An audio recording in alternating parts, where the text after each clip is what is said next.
Have you ever read Beowulf? It's a rather heady piece of reading. A lot of it is Old English and requires a great deal of thought behind the phrasing in the story. And it was one of the stories that was assigned to the high schoolers for English. I worked with several students on Beowulf, and one of the things that I did was to read it out loud to them because I knew that reading it by themselves was not going to work. So I read the story out loud, and we read it together. They listened, they followed along, and by the time we finished, they had a very good understanding of that story. It was so good, in fact, that some of my students with dyslexia and learning disabilities were helping some of the high school honor students with the story because they had such a good grasp of the story itself. One of these same students had a huge struggle with spelling. And for 4 years, he would spell does, D-O-S-E. No matter what he wrote, it always came out D-O-S-E. Sometimes he would stop and correct himself, and sometimes he wouldn't. Now, how can an individual who can understand Beowulf, can explain it to an honor student, can help honor students with their work with regards to that story? How could this student with dyslexia and a learning disability who could not spell does be able to support and help an honor student with a story as complex as Beowulf? That's what I'm going to talk about today. I'm going to talk about the complexities of dyslexia, the reasons that students struggle with it, the kinds of things that you as a parent can do to help your child with dyslexia, and how sometimes dyslexia and learning disabilities are not even discovered until college. And then what? If you go to college with a learning disability or with dyslexia, how can you get help at the college level? What kinds of things can be done in college for you? So welcome to College, Disabilities, and Success, Episode 38, The Complexities of Dyslexia, by Mickey Hayes. The opinions in this podcast are my own, but please reach out to your college, physicians, or legal services for additional information.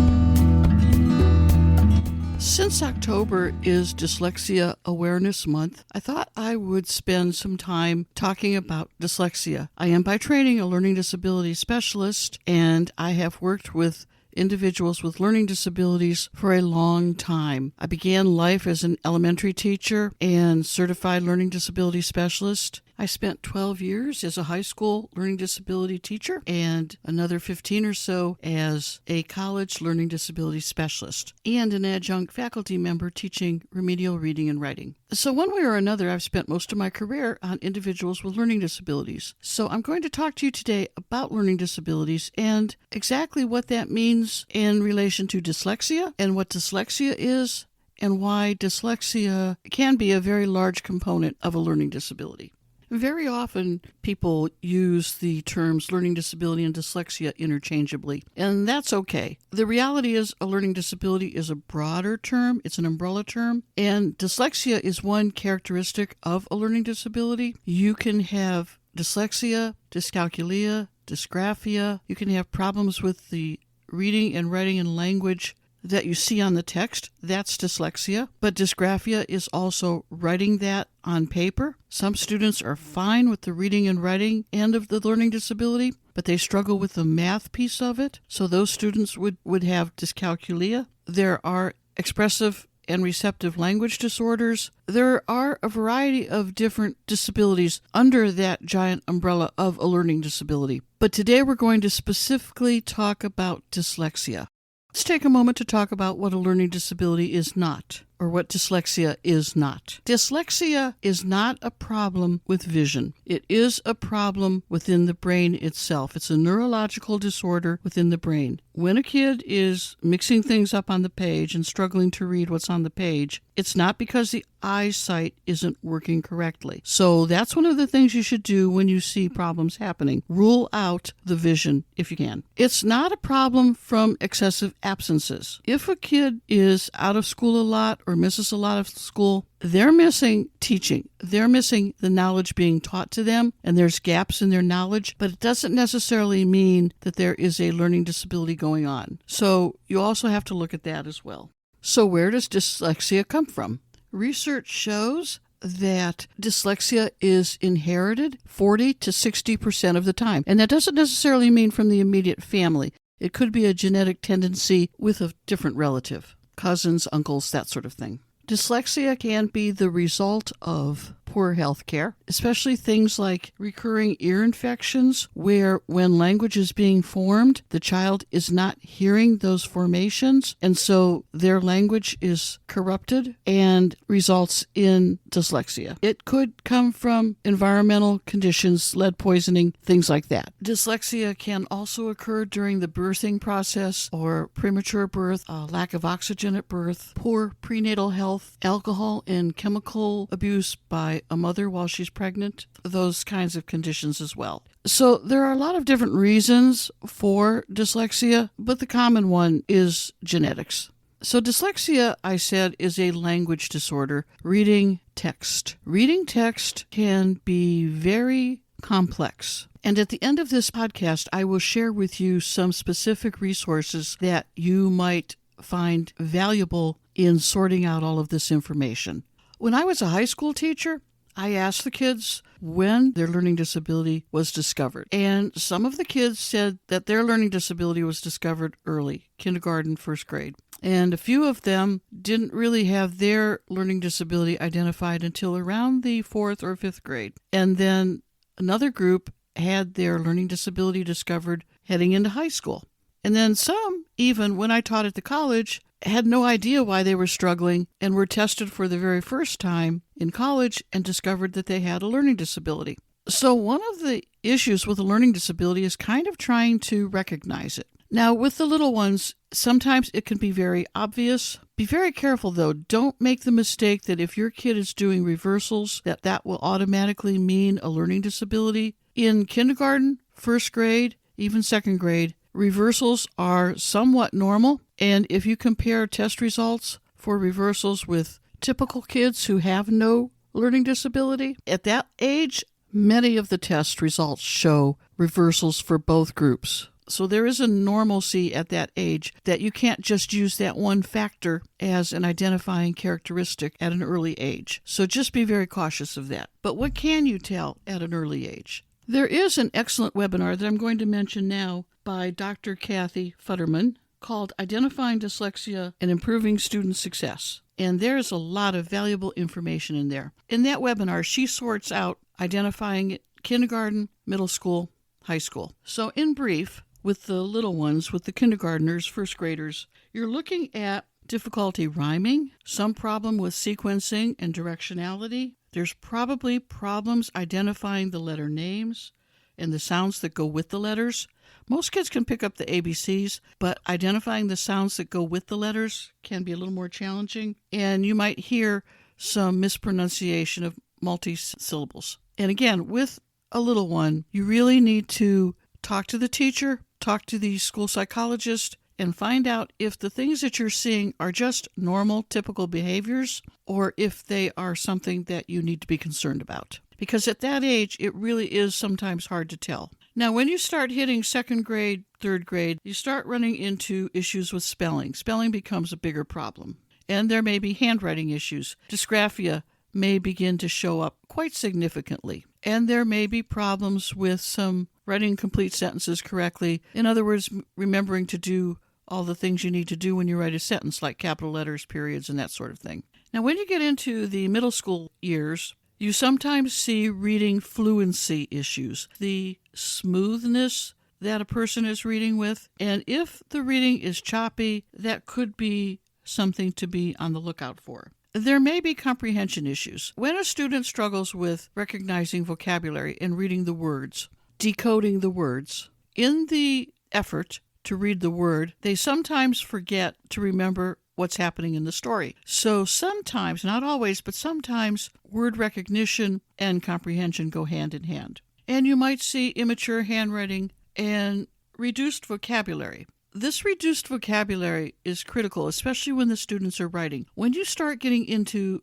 the late years of middle school and high school, and you might even see that earlier than middle school, students will often resort to writing down a really simplified text because it's much easier to write down a simple word than try to stop and figure out how to spell a complex word or a multisyllabic word. So if you have a student who talks a good talk and uses really good vocabulary, and then when you look at the writing looks very simplistic, you could be dealing with some sort of a learning disability, some sort of a dyslexia, because there's a struggle with knowing how to spell the word and getting that word down on paper. So something is happening in there, and that is something that would be a red flag to look out for. Now, when you get into the high school, the projects get larger. And so kids with dyslexia often struggle with those larger projects.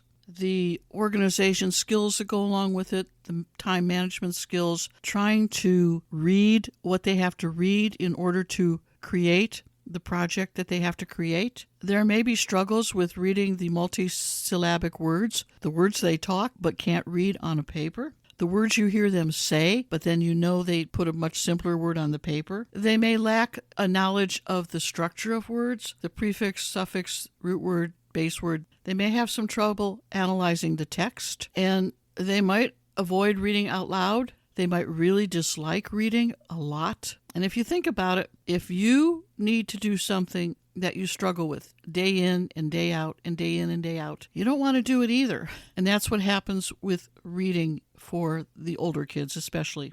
Now, as you listen to this, think about what I said about the students that I asked the question, when did they get picked up for a learning disability? And they got picked up at different ages because the work level changes at different ages. First grade work is pretty easy to maintain till you start getting into that middle school, third, fourth, fifth grade work. It gets more complex. It's more project driven. And sometimes the kids are able to hold on to that point, but then it just becomes too much. Some kids can handle getting through that, but they struggle, but they manage to get through the middle school and sometimes even the high school. But they hit that college and the complexity is so much greater that it becomes noticeable. If they don't go to college and they just go out to work, the complexities may show up at the job site. You just don't know. So some students are able to handle things up to a certain point and then they just become too much. If you listen to the last podcast I did, episode 37, about ADHD, some kids struggle with both the dyslexia and ADHD. I explain in that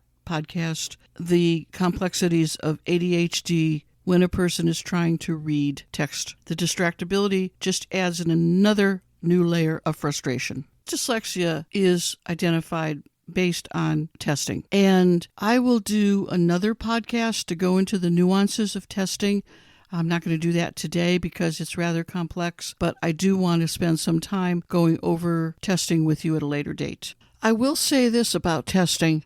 Sometimes students with dyslexia can have above average and gifted intelligence and still struggle to spell a simple word like does. Now, remember when I told you the story at the beginning about Beowulf? The answer was rather obvious because they heard the story. Those students heard it, talked about it, analyzed it, and they were able to understand and get the story. And they learned it. They learned what they needed to know. So I want to take a moment to talk about assistive technology because regardless of your age of your child, assistive technology, especially in the high school, middle school, high school, can make a big difference. But when you get to college, it's huge. There is so much going on with your classes at college, so you really need to explore assistive technology. I'm going to offer you a couple of suggestions. First of all, for text-to-speech, there is an app called Microsoft Lens, L-E-N-S, Microsoft Lens. And Microsoft Lens allows you to take a picture with your phone of a page of text, and then it will read it back to you. And it is very good. And it is a way for a student to take any book, any college textbook, and take a picture of the page and hear what is on the page. Listening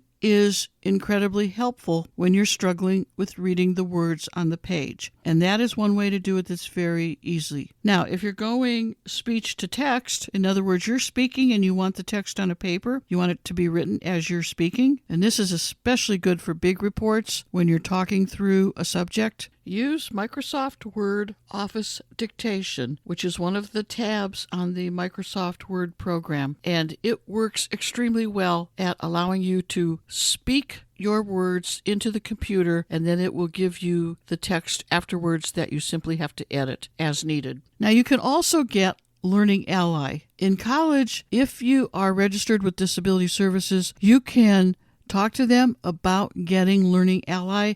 That should come to you with no cost. It should be part of your accommodations, and it would allow you then to be able to get all of your college textbooks in electronic format. So don't hesitate to use assistive technology, especially when you get to college, because once you're in college, the college professors want to know what you know, and that's where accommodations come in. They level the playing field. Remember, colleges accommodate for equal access, and so using this technology will give you equal access to the knowledge that you need to show the professors that you know. So don't hesitate to talk to Disability Services to find out how they might be able to help you.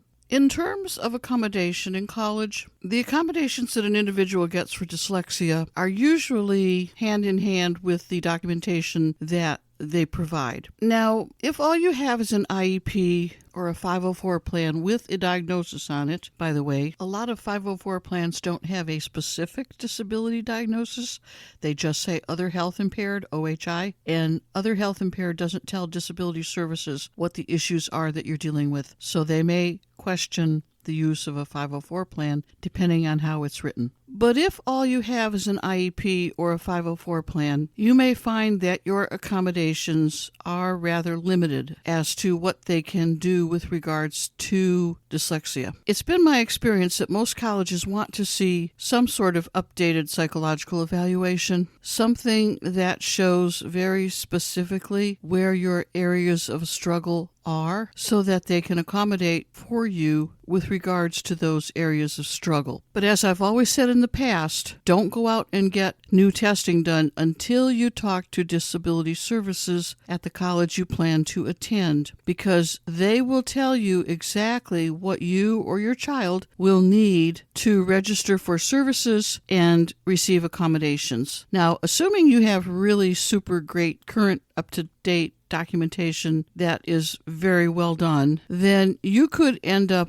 with accommodations such as a reader, a test reader, a scribe. You may find a note taker would be very, very helpful, especially if writing slows you down and distracts from your attention in class. You could have breaks in your test. You might need the ability to use certain assistive technology at college, in your classes or outside of your classes. These are all services that can be accomplished and accommodations that can be given for a student with dyslexia. So it all depends on what your documentation says when determining the accommodations in college. Now, some colleges will look at your past history for sure. And if these are things that you've had in the past, you may be able to get support for those accommodations, even if your documentation isn't that terrific. That's the conversation you want to have with the Disability Services, because the Disability Services Office has guidelines and parameters established. Every college will accommodate you, but they don't accommodate in the exact same way, because every college, according to the ADA, is free to establish their own parameters and guidelines, as long as they're within the framework of the ADA. Accommodations in college are another one of the complexities of dyslexia. And not every student with dyslexia needs every single accommodation, because dyslexia in itself is different in every student. I am going to include a couple of references with this podcast in the show notes. There are some YouTube videos, the one that I told you earlier about Dr. Futterman, and then there's another one by Dr. Richard Wagner that's very good, and I will have those links as well. I will also include the link from the International Dyslexia Association for an assortment of different fact sheets that they have with regards to different topics about dyslexia. And finally, I have an ebook on my website,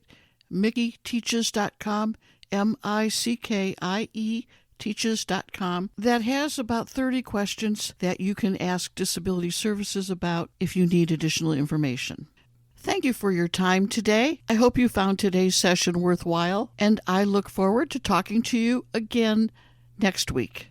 Have a great rest of the day, and I will talk to you again soon. Bye. Information contained throughout this podcast has been gleaned from my own personal experiences, but to ensure accuracy, please contact the Disability Services at the college of your choice to have first-hand information and the most up-to-date policies and procedures followed by your particular institution of higher education. The content in any of these podcasts is not intended as a substitute for information from legal, educational, or medical professionals. Always seek the advice of your attorney or qualified healthcare provider with any questions you may have with regards to legal, educational, or medical concerns.